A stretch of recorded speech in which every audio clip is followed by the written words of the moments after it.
Превозниците го губат трпението.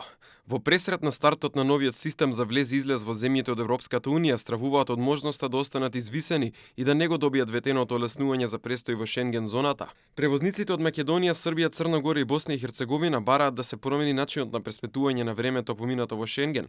Оти ако остане сегашниот модел, проблемите ќе бидат посериозни.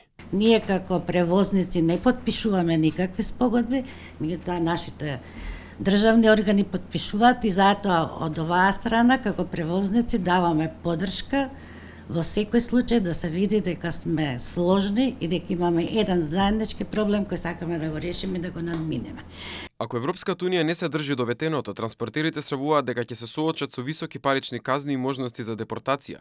Ова е причината поради која многу од возачите избегнуваат патување во ЕУ, а многумина се откажуваат од овој вид работа која е клучна за економската добросостојба на регионот како и пошироко во Европа.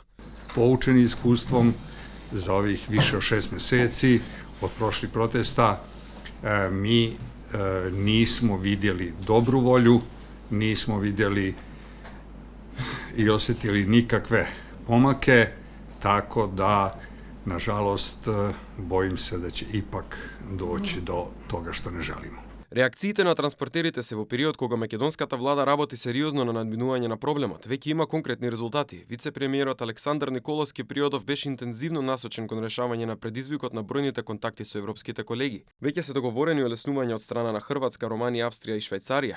Николовски воедно пред скоро еден месец ги повика транспортерите на трпение и најави дека владата ќе стори се што може за да се најде решение за проблемот на македонските транспортери.